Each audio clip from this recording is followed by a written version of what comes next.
السلام علیکم دوستو، آپ دیکھ رہے ہیں اے بی سی نیچر اور میں ہوں عباس برمانی۔ تو یہ جناب آپ دیکھ رہے ہیں لائیو سٹاک۔ اب شہروں میں ہوتے ہیں سٹاک ایکسچینج، گاؤں میں یہی ہوتے ہیں لائیو سٹاک، بھیڑ اور بکریاں اور ڈیری بھی، گائے بھینس مرغی۔ اور وہ کسی نے کہا تھا کہ دہقاں ہے کسی قبر کا اگلا ہوا مردہ، بوسیدہ کفن جس کا ابھی زیر زمیں ہے۔ اس ملک کا کسان جتنے مسائل کا شکار ہے، بہت سے لوگوں کو اس کا ادراک نہیں ہوگا۔ کسان کی جو ان پٹس ہیں، جو بیج ہے، کھاد ہے، بجلی ہے، ڈیزل ہے، زرعی ادویات ہیں، بہت مہنگی۔ اور اس کے علاوہ 2 نمبر بھی، کھاد میں ملاوٹ، زرعی ادویات میں ملاوٹ۔ اور ایک محکمہ زراعت حکومت نے بنایا ہوا ہے انہیں گائیڈ کرنے کے لیے۔ میں وہ دوسرے محکمہ زراعت کی بات نہیں کر رہا، یہ جو ایگریکلچر ڈپارٹمنٹ ہے، یہ دیکھیں کیسے اس نے جمپ لگایا،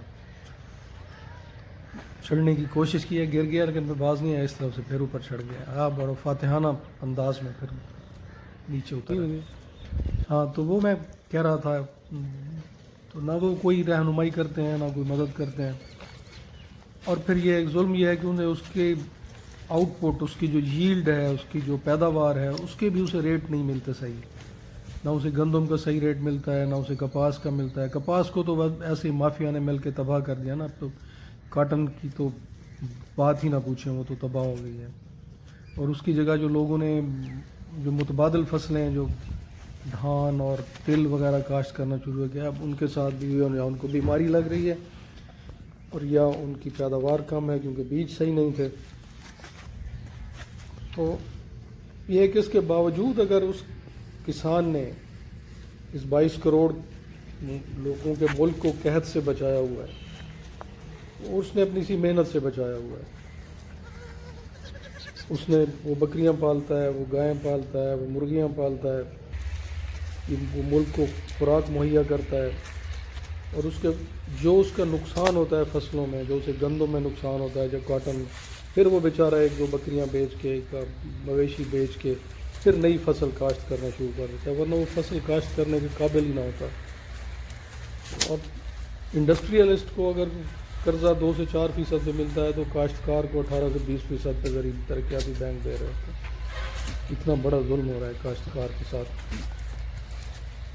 اور وہ پھر اس ملک کو قحط سے بچائے ہوئے ہے، قحط کو روکے ہوئے کھڑا ہے وہ کاشتکار۔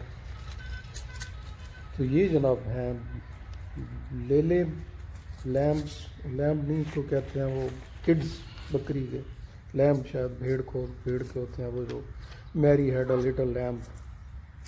تو یہ ہیں جناب۔ ویسے بکریاں پالنا اور چرانا کہتے ہیں کہ انبیاء کی سنت ہے، حضور نے بھی چرائی تھی بچپن میں۔ اور وہ ایک بڑا معروف ناول ہے الکیمسٹ، پاولو کویلو کا یا پاولو کویلو کا، جس نے نہیں پڑھا وہ ضرور پڑھے۔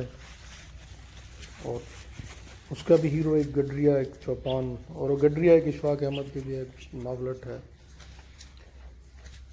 تو یہ لیلے کی آواز کو سرائکی میں کہتے ہیں باک۔ تو یہاں ہمارے یہاں ہوا کرتا تھا ایک پیمانہ، فاصلے کا ایک پیمانہ۔ کوئی کسی سے پوچھتا بھی فلاں جگہ کہاں ہے، صحیح وہ لیلے باغ پہ، مطلب ہے کہ جہاں تک یہ لیلے کی آواز پہنچ جاتی ہے، یعنی نزدیک ہے۔ تو ایک بارش بھی ہوتی ہے باکروال جسے کہتے ہیں، بڑی تیز طوفانی قسم کی بارش۔ وہ عزیز شاہد کا مصرع ہے، کہتا ہے بڑھ کے باکروال چما۔ بہرحال کاشتکار کے لیے دعا کیجیے اور اس کی مدد بھی کیجیے۔ خدا حافظ۔